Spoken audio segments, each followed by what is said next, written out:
sama po ng panahon, ang lamig-lamig pati.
Hindi po ako makapagdaldal. Sobrang lamig. Nalamig po ako. Sobrang lamig. Kamali po ako, isa lang na i-jacket ko. Bukas magdudubli po ako, nagdadalaw po ako ng jacket. May t-shirt sa ilalim, may dalawang jacket. Ngayon po naka-t-shirt lang ako sa ilalim at naka-isang jacket. Kaya nilalamig po ako.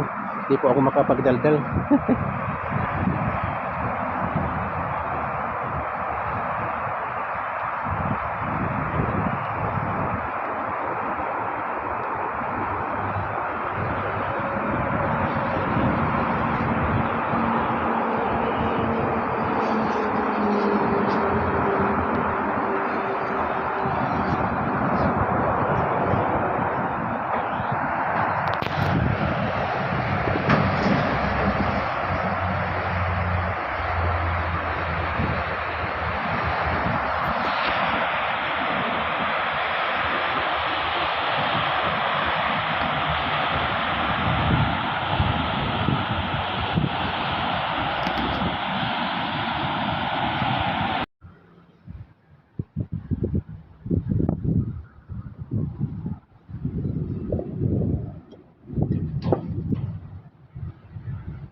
Maambon na po.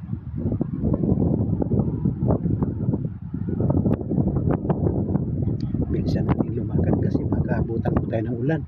Kasi maambon-ambon na po. Medyo lalong lumawig. Ay, Diyos mo yun. Lamig. Kala ko kasi kaya ng isang jacket. Pero hindi pala kaya.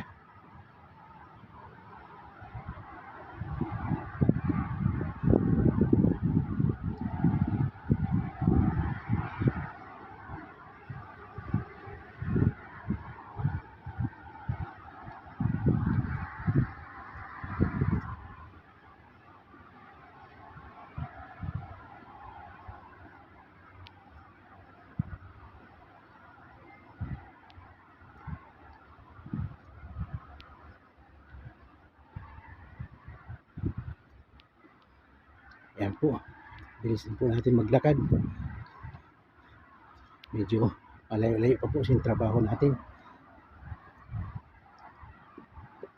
Dati po kasi may kotse po ako. Kaya lang nung panahong nakapagtrabaho po ako sa restaurant, ibininta ko po yung kotse ko. Kasi po nung sa restaurant ako nagtrabaho, malapit lang doon sa bahay namin.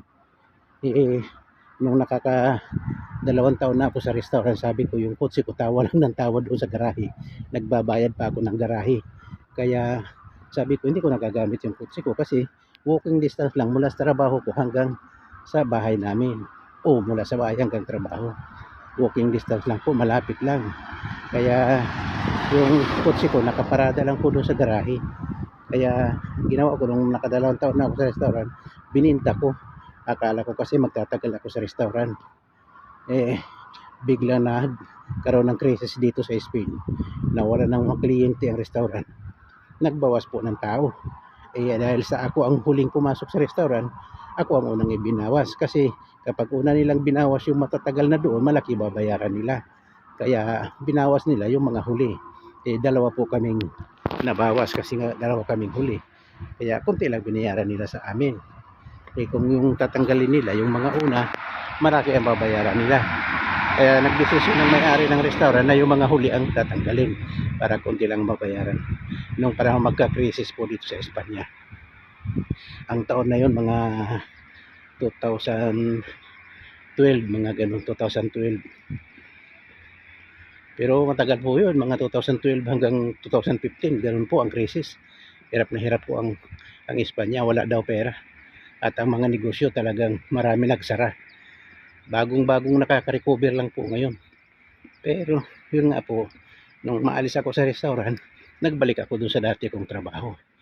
Kaya naibenta ko na yung kotse ko. Naka-4 na taon lang ako dun sa restaurant na yun.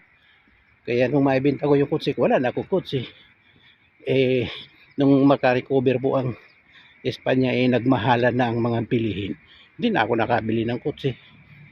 At saka sabi ko, sa bahay ako magtatrabaho. Hindi ko na kailangan ng kotse. Kaso na, lumipat na pala yung mga amo ko dito. Malayo na. Kaya dalawang sakay ako at malayo pa ng lalakarin. Nagsisi ako kung ba't ko naibenta yung kotse.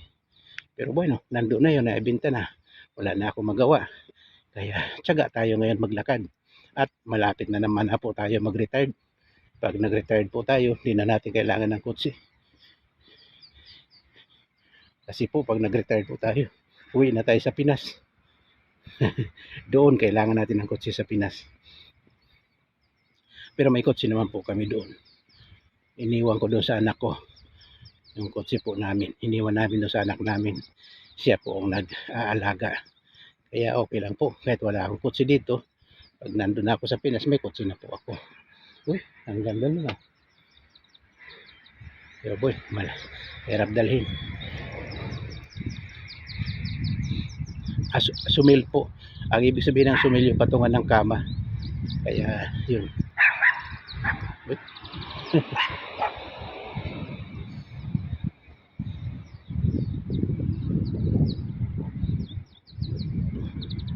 Ayan po. Malapit na po tayo sa ating trabaho.